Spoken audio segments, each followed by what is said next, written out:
გამარჯობა, დღეს 28 ივნისია. წარმოგიდგენთ 10 ყველაზე ცნობილ ადამიანს, რომელიც ამ დღეს დაიბადა. 1991 წლის 28 ივნისს დაიბადა ბელგიელი ფეხბურთელი კევინ დე ბრუინი. მან კარიერის საუკეთესო წლები გაატარა მანჩესტერ სიტიში, სადაც მოიგო არაერთი ტიტული, მათ შორის 6-ჯერ ინგლისის პრემიერლიგა, 5-ჯერ ინგლისის ლიგის თასი და ერთხელ უეფა-ს ჩემპიონთა ლიგა. 2025 წლის ზაფხულში ის გადავიდა იტალიურ ნაპოლიში. 1971 წლის 28 ივნისს დაიბადა სამხრეთ აფრიკელი მეწარმე, გამომგონებელი და ბიზნესმენი ილონ მასკი. ის არის X-ის, Tesla-s და SpaceX-ის მფლობელი.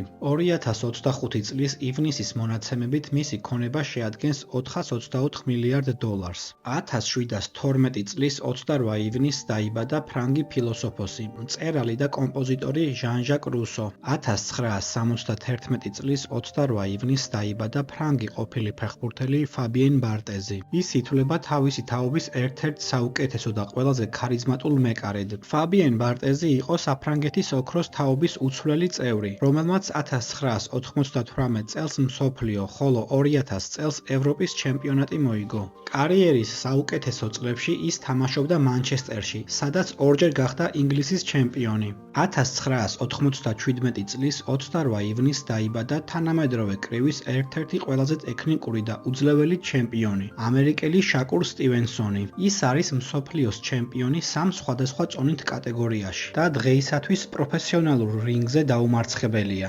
1993 წლის 28 ივნისს დაიბადა ამერიკელი კალათბურთელი ბრედლი ბილი. 2002 წლის 28 ივნისს დაიბადა უკრაინელი ჩოგბურთელი მართა კოსტიუკი. 1991 წლის 28 ივნისს დაიბადა ახალზელანდიელი რეპერი, მომღერალი, სიმღერების ავტორი და პროდიუსერი დემეტრიუს საველიო. 1926 წლის 28 ივნისს დაიბადა ამერიკელი რეჟისორი, სცენარისტი, მსახიობი და პროდიუსერი მელ ბრუქსი. მას მიღებული აქვს მრავალი პრესტიჟული ჯილდო, მათ შორის ოსკარი, ემი და გრემი. 1984 წლის 28 ივნისს დაიბადა ქართველი ოპერის მომღერალი, მეცო-სოპრანო ანიტა რაჭველიშვილი. ის არის თავისი თაობის ერთ-ერთი ყველაზე გამორჩეული და მოთხოვნადი საოპერო შემსრულებელი მსოფლიოს მასშტაბით. ის ხშირად გამოდის მსოფლიოს ყველაზე პრესტიჟული საოპერო თეატრის სცენებზე, მათ შორის ლა სკალაში, მეტროპოლიტენის ოპერაში, სამეფო ოპერის თეატრში, პარიზის ნაციონალურ ოპერასა და ვენის სახელმწიფო ოპერაში. 2014 წლიდან მას ჰყავს ჯაზ ბენდი, რომელსაც მაესტრო ნიკოლოზ რაჭველი ხელმძღვანელობს. და კომენტარე შენ რომელი ცნობილი ადამიანი იცი, რომელიც ამ დღეს არის დაბადებული.